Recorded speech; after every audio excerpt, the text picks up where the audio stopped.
মোহতারাম, এখানে কিয়ামের ক্ষেত্রে অনেকের এইভাবে একটা ধারণাও আছে যে ওই কিয়াম করলে পরে আল্লাহ রসুল আসেন বা আসেন বিদায় ওনারা দাঁড়িয়ে থাকে। এখন খুব দুঃখজনক কথা হলো যে রাসূলুল্লাহ সাল্লাল্লাহু আলাইহি ওয়াসাল্লাম নিজে, প্রথমে আমরা বুঝি যে কে আসে আর কে যায়।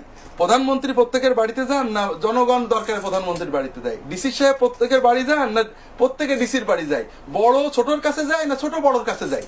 রাসূলুল্লাহ সাল্লাল্লাহু আলাইহি ওয়াসাল্লামকে আল্লাহ এত বড় মাকাম দিয়েছেন, কোটি কোটি ফেরেশতা খাদেম রেখেছেন, উম্মতের যে যেখানে বসে সালাম দেবে, দরুদ পড়বে, রওজা, উনি রাজা, সিংহাসন, উনি রওজা শরীফে আছেন, সবাই সালাম সেখানে পৌঁছে দেবে।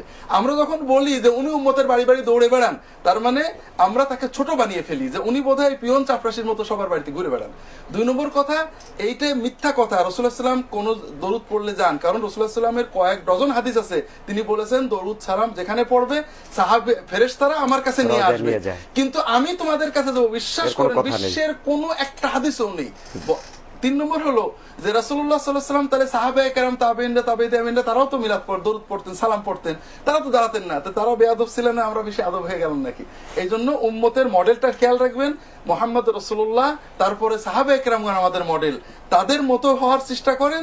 আল্লাহ রাসূল সাল্লাল্লাহু আলাইহি ওয়াসাল্লাম বলছেন, যদি আখেরি জামানায় কেউ অবিকল সাহাবীদের মতো সুন্নত মতো চলতে পারে, অর্থাৎ সাহাবীদের মতো দরুদ পড়ে, সাহাবীদের মতো মিলাদ করে, সাহাবীদের মতো জিকির করে, তাহলে একজন মুমিন 50 জন সাহাবীর সমান সওয়াব লাভ করবে।